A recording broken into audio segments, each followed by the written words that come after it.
gente decidiu engravidar. A gente até que engravidou rápido. Acho que uma semana depois, mais ou menos, que eu descobri, eu tive um sangramento. E aí, num dado momento, quando estava ali próximo de 10 semanas, realmente fez o diagnóstico de gestação não evolutiva. E aí a gente fez uma pausa, mas aí depois a gente retomou as tentativas e aí estava super difícil realmente. E aí não conseguíamos engravidar mais. A Renata, ela tem uma doença que é a doença celíaca. Ao longo dos anos, essa doença celíaca foi piorando bastante, mas a gente foi entender que isso ia ter repercussão antes dela engravidar, quando ela foi tentar engravidar. A doença celíaca, né, tem uma questão com o glúten, mas é uma doença autoimune. E como toda doença autoimune, ela pode causar alguma inflamação. Apesar de ser uma doença autoimune que primariamente afetaria o intestino, ela pode trazer um monte de outras questões. E no meu caso teve um pouco de uma inflamação intensa que acabou afetando a reserva ovariana também. A gente descobriu uma reserva ovariana muito baixa e aquilo foi um choque, né, para ela como paciente, como médica que fazia a reprodução e para mim como médica dela, porque a gente começou a entender que talvez ela precisasse passar por um processo de um tratamento para engravidar. Eu achei inclusive que eu nem ia conseguir engravidar mais de tão afetado que estava. Como eu não faço fertilização, eu lembro que nós sentamos junto com o Dr. Carlos, que era quem a princípio faria o tratamento dela, e aí nós começamos a investigar o porquê que aquela reserva ovariana dela estava tão baixa, sendo que não tinha muito causa. E aí eu fiz um exame da esterossalpingografia, que faz aquela avaliação das tubas uterinas para ver se tem alguma obstrução ou não. E para nossa surpresa, quando ela fez, apesar de já ter tido uma gravidez espontânea, quando ela fez, ela tinha uma obstrução dos dois lados, das duas trompas. Sentei eu e o Dr. Carlos e falei, bom,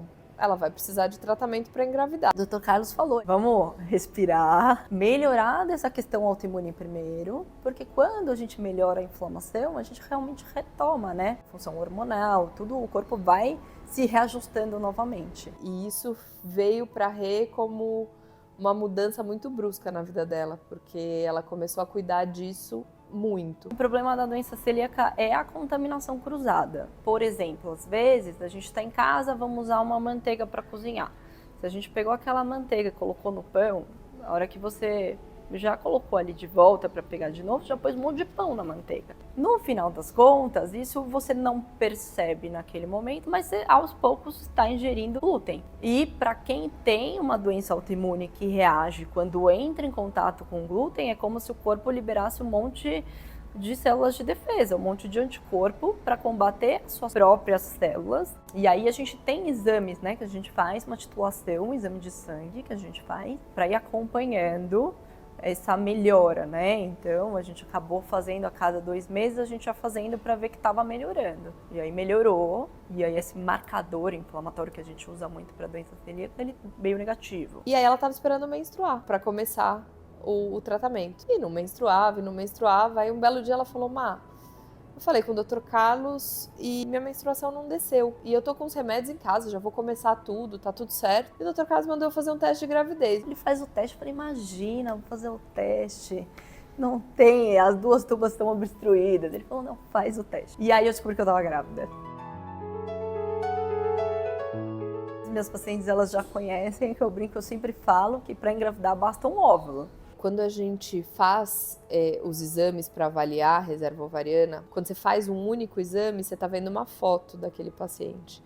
Às vezes você precisa acompanhar o paciente ao longo do tempo. E às vezes tem processos inflamatórios que podem comprometer o ovário e a função do ovário. E quando você controla a doença de base da pessoa, você pode ter uma resposta melhor. E quando a gente fala de reserva ovariana, também a gente tem que ter um pouco de cautela. A reserva ovariana e os exames que a gente tem para avaliar a reserva, eles veem muito quantidade de óvulos, mas eles não veem tanto a qualidade. Então, esses exames, eles são muito importantes para a gente entender planejamento reprodutivo, para a gente entender como uma pessoa vai responder a um tratamento de reprodução assistida, mas eles não são uma sentença para alguém que você vai ou não vai ter filhos.